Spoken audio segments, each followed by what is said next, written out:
Had a client call me up that I worked on his subwoofer, I guess a few years ago, telling me his wife's $400 hair straightener went pop when they plugged it in Europe using an adapter, and asked if I could take a look at it. So here it is. I'm just going to take a quick look at this. This is the hair straightener brought to me by a client that I did some work for a while back. And this is his wife's, obviously. And it's not a cheap one. This apparently is like $400. They went on a trip to Europe, and they used one of these power travel converter kits. But, well, I think this is probably not just a resistive type heater like, say, a hairdryer would be. There's some electronics in here. And a lot of these power converters for high power devices do not use a transformer. They just use a resistor to drop the current. So you're still looking at 240 volts. You know, that's the problem with Europe. You know, they didn't get their act together when they had the chance and go with a standardized power grid like we already had in North America. Oh no, they had to go on their own way and say, let's put 240 volts across the plug instead of 120 because it'll be more efficient. Well, news for those guys. We have 240 volts here as well. We have a split phase. So we have 240 and 120. The problem with that is the grid was already standardized in North America when Europe decided to electrify. And they should have done the right thing and went with the standard. But like Europe does, they always want to go their own way. And they went with 240 volts, which can cause headaches for people that are traveling and have to use these little adapters. In some cases they work, in other cases, in this case, they didn't work. Let's take a look at this adapter first of all, just see what type this is. I guarantee that this thing is going to be just a resistor in here with a plug adapter. What does it say on here? It says, use only with heat producing appliances whose rating is 500 to 1600 watts. That should be the first clue. I don't think this is 500 watts. Yes, it is a heating appliance, but it has electronic controls. So that's where the problem is. This is just a resistor. We'll look at this thing first just to confirm what I already know. And then we're going to take a look at this other unit here and just see. I'm just doing this quickly because the guy that owns this came a long way. He came all the way out from Coquitlam. So it's a long drive, so I figured, yeah, I'll look at this thing for him just to see whether it's anything that can be saved. I'm hoping that there's a fuse or a cutout or something that failed, and that's all that the problem is. But it's probably a lot worse than that, but we'll see. It could be a burned element, or it could be a blown circuit board. I'm hoping it's something that is resolvable, but he just wanted me to take a quick look at this thing and see whether it's something that can be saved before he has to spend another $400 and buy his wife a new hair straightener. And that's indeed all that's it. Oh, it's not a resistor. It's looks like to be a triac maybe, but there is a resistor in here, and there's I guess this is a triac of some type. Let's get a closer look at this unit. As I predicted, it's a thyristor or a triac. Okay, so this is it's a BTA 16, and this is all it is. It's the same thing you would find in a light dimmer for incandescent light bulbs. So basically you got a cathode and an anode, and it's basically two SCRs put together with one common gate, so it can rectify both halves of an AC waveform. Or thyristor, triac, same thing. It's a double SCR. An SCR, of course, only rectifies one polarity. So on an SCR, you would get a pulsating DC output. And with an SCR, you get a full AC waveform. And how this works is it would just use a Zener diode here and a timing circuit, and it would clip the waveform so that you're only getting half of it. So it would cut off. So because an SCR or triac resets when the voltage swings to zero. So what would happen is it would stay off for a period of time and then turn on and only allow a portion of the waveform to actually reach the output. And this is how they're doing it. They're working just like a light dimmer to cut the voltage down, and of course, or cut down the current. And of course, this is not going to reduce the voltage whatsoever, because you're still going to get that peak, because it's going to come on partway through the waveform and then cut it off. And so you're still going to have the high voltage, but it's going to cut it down and limit the current. That's how these work. Some of the other earlier ones just used a big resistor, but this one here is a triac, which is works the same way as a light dimmer. And that is why this hair straightener went kaboom, because this is not going to reduce the voltage. You are still going to get the peak voltage. You're just going to get a less duration of peak voltage. So now we know why it failed. Let's see what failed and if it's something that can be remedied. Fingers crossed. As I say, it's going to be some protection circuit, but who knows? I've never seen one of these. I've never opened one. I've never attempted to repair one. But anyway, so something like this is fine for a frying pan or for a conventional hair dryer. But as it says right here, heat products rating between 500 and 1600 watts. So that's the dead giveaway. You don't use this on a TV or a laptop. Well, I guess you would need to use it on a laptop, because that is going to have a switching power supply in it anyway. I'm hoping that this has got a switching power supply, and I'm hoping it's protected by some type of protection circuit like an MOV. But let's find out. Here's the kicker though. You see, this is 110 to 240 volt AC, 50 to 60 hertz, 26 watts. So this should not have failed on 240 volts. Interesting. Unless it didn't like the modified waveform from the adapter, which is very possible that that's what's happened, is it didn't like the modified waveform. But this unit is rated for 240 volts AC. So it should not have failed, but yet it did. Okay, time to figure out how to get into this thing. Looks like there's a couple screws here, so let's work away at these screws and get this thing apart. Figured out how this thing comes apart besides the screws here, which I was able to get them out, but the panels still don't lift out because there's another screw I can't reach here. But if you pop off these little side clips, they're just little plastic clips, then looks to be that there's a screw underneath. Well, there's a screw under one of them. This one here might not pop off, but the other one certainly did. So let's remove this screw and see if this thing pops apart. There's probably a screw on the other side as well. Looks like there might be. Or this pushes through. There might be a screw on this side too. See if this clip will pop off. Yeah, there's another clip here. And there's no screw on this one. Okay. Interesting. So this must push through then. This must be what holds us all together, as we just push this clip through. There we go. Alright, that comes off like that. But the other cap had to come off because otherwise that clip would not come through. And the unit opens up just like that. And there's, of course, more screws. So let's remove these screws and get into this unit. We'll be in like Flynn, as they say.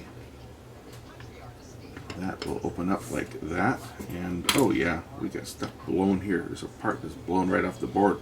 Looks like there's a diode that's popped right off the board here. We do have some toasty parts here. This thing's probably a write-off. You know, I'm gonna go out on a limb and say this thing's a write-off because this has got its own electronic controls in here. Remove that screw, and this other one, I already removed the other one.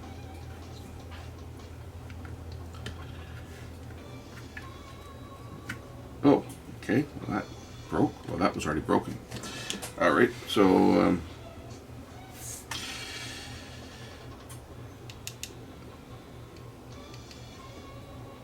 that diode looks like it belongs over there. That's what it looks like.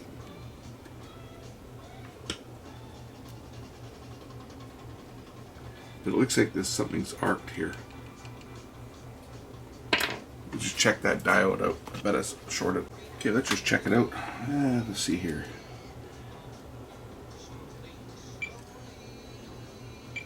It's not shorted. I wonder if it just popped off the board. I mean, I do see some evidence of arcing here,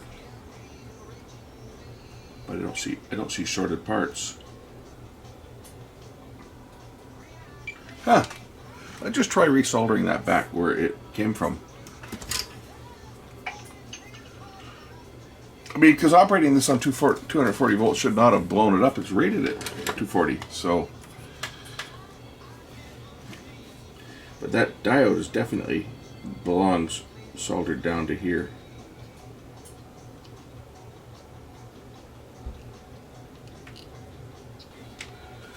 So I plug this thing in. I'll plug it into my dim bulb tester and see whether it lights up. I don't know how this thing works. I guess there's got to be a switch here somewhere to turn it on when it operates. All right, now which button does what? Looks like the middle button is the power button, which is this one.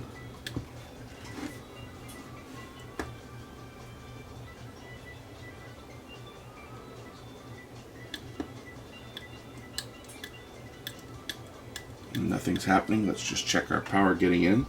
There's probably a fuse in here somewhere too. I'm thinking there's probably a fuse on this side. Should have continuity between.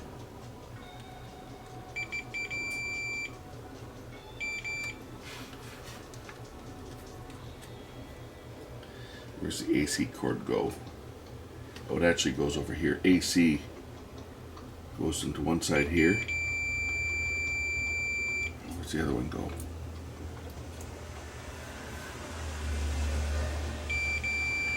So AC is between here, there, and there. Okay.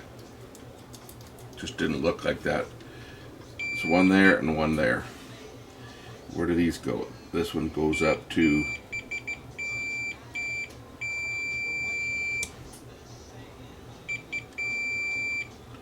I think there's a fuse across here somewhere. Take out a couple screws.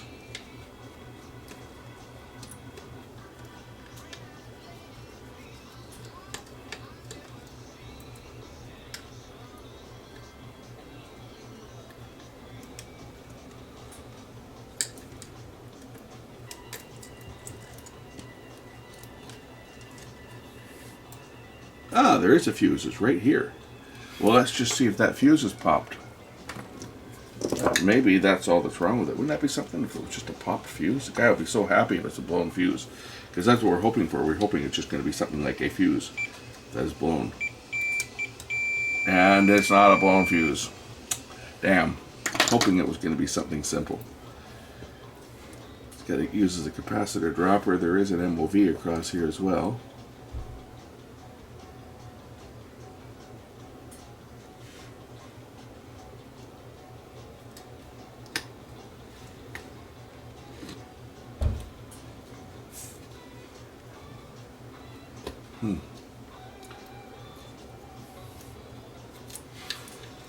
I don't know what this is. Maybe this is a temperature sensor of some type. Just a piece of wire.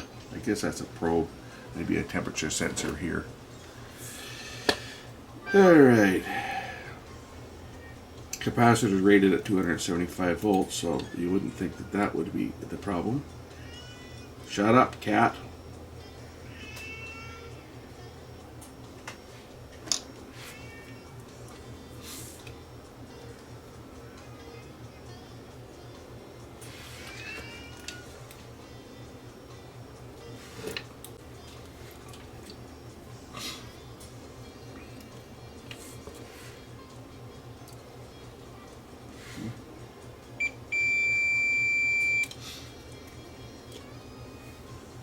So AC power comes in.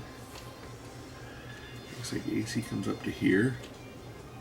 I'm just tracing where the AC goes. From there it goes to the fuse. I think this goes to the fuse, which it does, and then it comes over to here, and then it comes back. Looks like that trace comes to here, but it's not doing anything. Oh, there we go. So it comes back to here, where it goes through this. There's an MOV across here.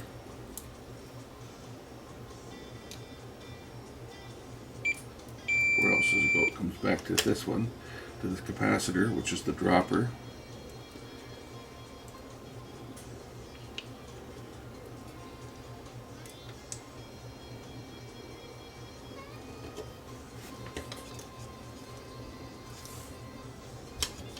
Of course, we can check the heating elements for continuity, make sure that they're not blown.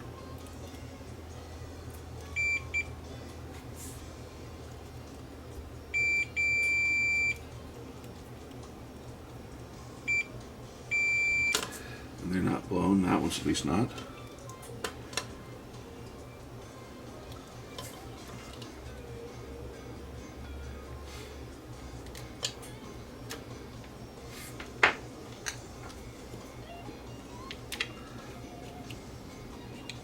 See, this has got ICs and stuff on it, so it could very well have blown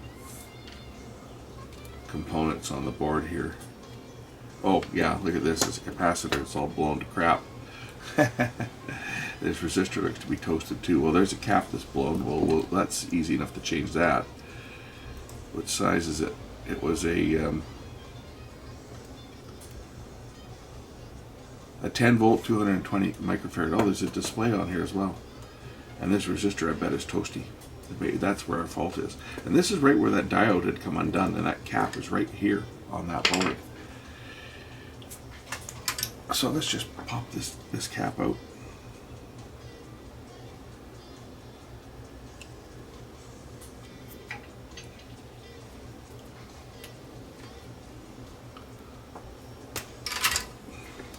That would have gone with a bang. 220 microfarad at 10 volts. I don't even know which way it was in. Oh, it's marked positive and negative. This resistor looks like it's toasty. We'll just check this resistor. Maybe this is, oh, it's burnt right off the board. Well, that might explain why it doesn't work. Well, let's just see if it's open, because it's obviously got hot. But maybe that's what happened with this thing, is this resistor went, it's not open.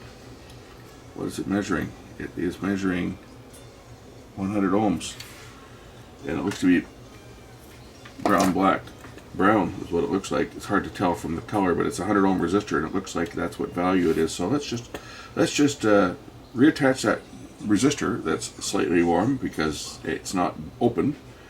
It's obviously a current limiting resistor of some type, and I'll put a new capacitor in here, and we'll try powering this thing up again and see whether I get any life out of it. But definitely that resistor got hot. Definitely.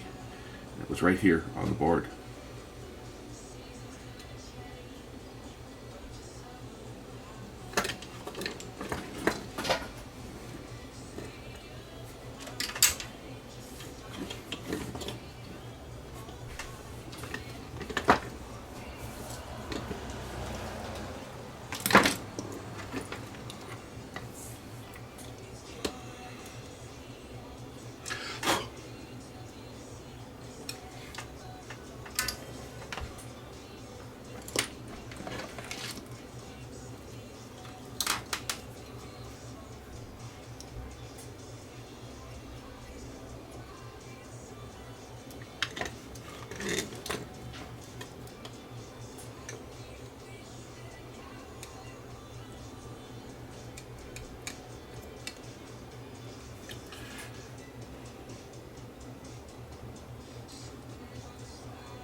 That should be reconnected to the board.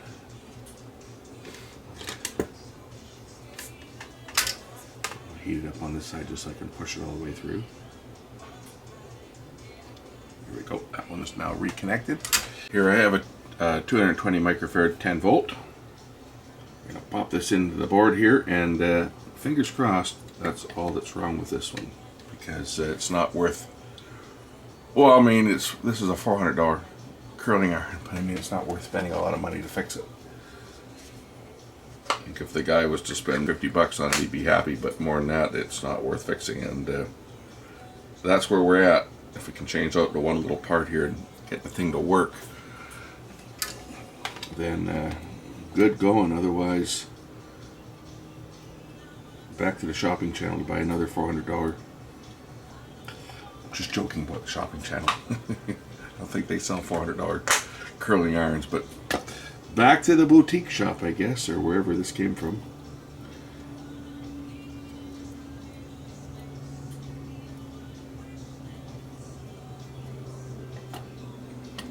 Whether this was blown by the 240 volts, I think probably what happened is the adapter, because the way it modified the waveform, this has its own version of that built in. I'm sure that's a triac. I didn't look at it, but I'm sure it is.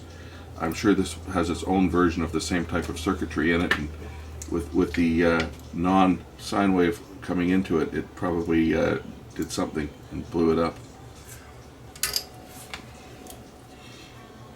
Because this would not require any type of adapter, being rated for 240 volts.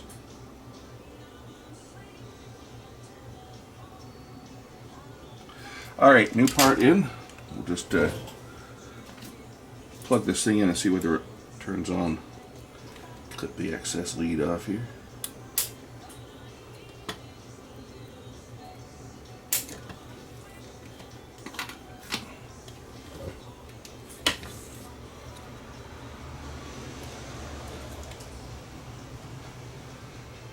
Gonna put the boards back in place before powering it up.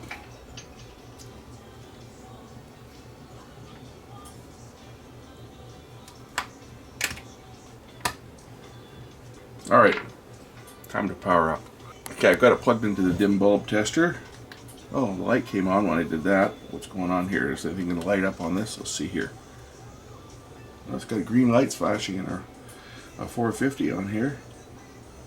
It might require to be plugged in. Let's just turn off the dim bulb. Because with the dim bulb kicking in like that, it might be causing it to shut down. So let's just turn it on. Oh, look, 450. It's flashing. It's green. And that's getting hot. And that's getting hot. And the temperature's going up. Thumbs up. Fixed it. Yaha. Guys gonna be very happy. Here we go. 300, 320, 330. This is getting warm. It should go to 450 because that's what it was set for. There we go. 450 degrees. Oh yeah. Let's just wet the finger. It's hot. Yeah, let's turn this thing down. So we can turn the temperature down here. Does it go up? What's how high does it go? 450? Yeah, 450 is the maximum temperature. And we can turn it down to 190. Let it cool down. But I think we're at success. Here we go. It's cooling down.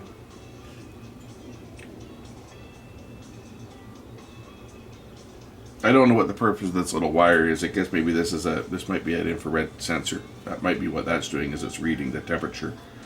There's a little probe here. I think maybe that's what it does, is it reads the temperature coming off of here, but you can see it's cooling down now if we blow some air on it. Cool this thing down a little quicker. Anyway, it's fixed. Gotta get this thing cooled down now before I touch it to put it back together. But yeah, there we go. That was an interesting repair. Never worked on one of these things before. Hope to never work on one again. Well, now I know how to take it apart, but you know what I mean. It's like, yeah, it's fixed. Let's throw it together. These little are little insulators that go in here around the heating elements. It basically does separate the wires and keep the wires from getting too close. They go around the wires and sit in here. There's one on each side. Make sure I put those back in place. Yeah, like that. And then the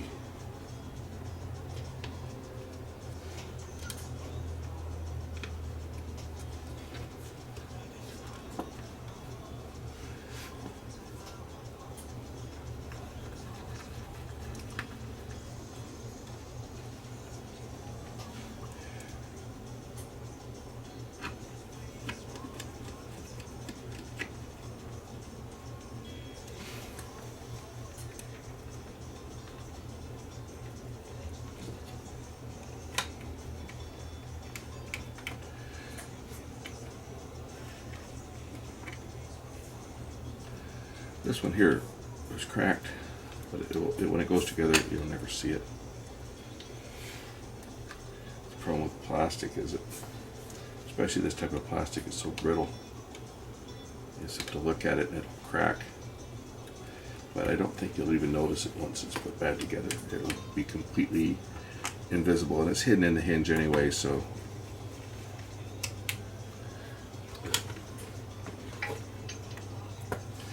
There's the other screw right there. And then the unit just sits together like this. Put the hinge pin back through.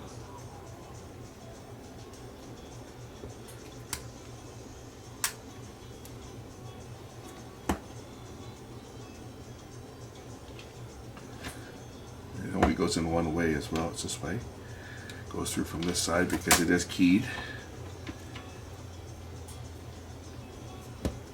That goes in like that, and then the screw goes back on the other side to hold it in place, and then the two end plastic caps go on, and this unit is back together.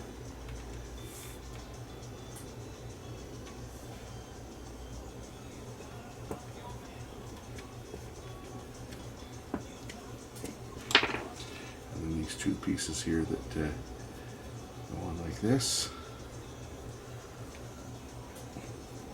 Okay, units back together, power on. As you can see, turn the temperature down.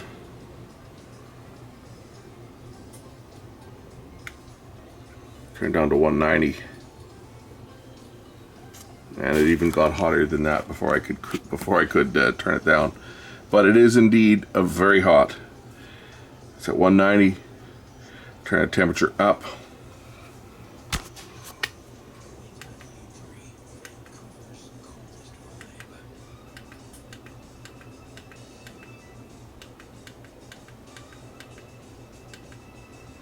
Turn it up to 450. And there it goes. It's got red lights on here to make it look like it's infrared. Well, it's heating elements, but it's to give you the impression that it's sending out infrared. They got red lights. Got red lights in the top here. Cute. Ouch! Ah, damn it! I just burned myself again. This thing's 450 degrees. This is almost hot enough to melt solder. Low temperature solder anyway, it would certainly melt. But yeah, this thing is warm. So we're going to turn it off and send it back to its owner. Thanks for watching. If you got one of these units here and it goes pop, then you know what went boom on it. That cap exploded. Check that diode and see if it's come unsoldered from the board and that resistor has come unsoldered, because that's what happened in this case. The resistor came unsoldered, or the diode came unsoldered. The resistor got hot. It basically melted itself off the board, but it did not open. It did not burn open. It's a 100 ohm resistor. It still was toasty warm for sure, but it's still measuring 100 ohms. So good to go. Okay, so if we want to understand why this failed, how it failed, we have to understand what it was plugged into. So this is a schematic for a light dimmer. This says 220, but it could be 120 as well. Light dimmers all work exactly the same as that converter that we saw. Okay, it uses a thyristor or a triac, and it uses it's like a double diode and a capacitor and a resistor. In this case, you saw the variable resistor that was in there. That's the equivalent of this one here. And what it does is, how a light dimmer works, it's not reducing the voltage, it's reducing the phase. So how they work is your incoming current, the neutral is just passed straight through, right? So this would be the equivalent of your plug where it says light bulb. This would be the output here, output, right? You got your negative or your neutral, and your line coming in here, and this would be your line going out. There's no light bulb there. This is how these units operate. So your voltage coming in, your line voltage coming in, will charge up this capacitor. It's set by it's very, very similar to how this one's set up, because it needs a resistive load. We'll charge the capacitor. Actually, I guess this one here would have been neutral on here, and this would have been a line. I got this kind of backwards. This would have been your line goes into your resistive device, and then comes back here, and this would be the neutral. So the capacitor here is connected up to the neutral side. Your voltage going through the device is charging up this capacitor, It's set by the control. In this case, this would be a light dimmer, but in the case of that voltage adapter, it's preset. You saw the variable resistor inside. And basically what it does is when the capacitor charges up, the dual diode will conduct and turn on the triac, which will then, of course, complete the circuit, and your circuit completes and goes down there. And when the voltage is going the other way, because it's an AC waveform, the voltage or the current would obviously flow the other direction. How they work is normally your AC waveform is looking something like this, right? That's your AC waveform. How these work is they work by timing and phase cutoff. Now, being a triac, once it's triggered, it is not going to turn off again until the voltage crosses 0. So what they would typically do, if this is your waveform would start like this, and it would go down, and then it would stop. So it would be like this, and then it would, on the back half, it would go like that, right? So this is, I know I'm not drawing it to proportion, but this is how these type of adapters work. This is how a light dimmer works. A light dimmer, when you adjust the control, you're adjusting the time when it comes on. So it could come on a little earlier here, or it could come on right down here for full brightness. But at 50%, which is what a 240 to 120 adapter would do, is cutting it down 50%. You're getting a waveform that looks more like that. It's more like almost a sawtooth. Well, not a sawtooth, but it's a sine wave. So if you've got your sine wave here, I'll try to draw a nice, neat sine wave. Okay. You're cutting it in half. You're cutting it in half. There's nothing happening here. There's nothing happening here. This is dead. Because the triac is shutting off at the 0 cross point, there's no current flowing at all. When it comes on, you're getting full power, and then the fall, and then nothing, and then full power in the negative direction, and then nothing. That's fine when you're dealing with a resistive load, such as a hairdryer or a frying pan or an iron or a light bulb. That's fine. But because that curling iron used its own electronic circuitry, because it was rated 120 to 240, you can see what's going to happen here, right? We're in a 50 hertz country. So what is this going to appear to the device? This is not going to appear as 50 hertz. Well, it would be 50 hertz, but it would be a pulse. It would be a sharp rise to full power, and then decline down to nothing, and then nothing, and then a sharp rise to full negative potential. This is what killed that curling iron. It had nothing to do with the voltage, because it could accept a 240 volt sine wave. It was the non-standard waveform. That's what killed it. That would have overheated that capacitor, because the circuitry wouldn't have been operating properly. Its own internal regulation wouldn't have been operating properly. It would have overvoltaged that cap. The cap would have shorted. That's what burned up the resistor. Probably also what caused that diode to get hot enough, the circuitry got hot enough that it melted the solder, and the diode started to shift, and that's why it was kind of sideways like that. But that's the best that I can see why the thing failed. It's because of the type of a adapter that was used. And this is fine for resistive stuff. Had they plugged it in directly, or had they used the type of adapter that's designed for low voltage devices, well, those ones have a transformer.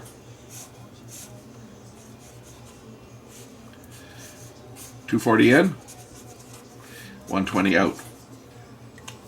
That would have worked, but not necessary on this type of device, because it was designed for 240. Anyway, I hope that clears things up as to why this thing blew up.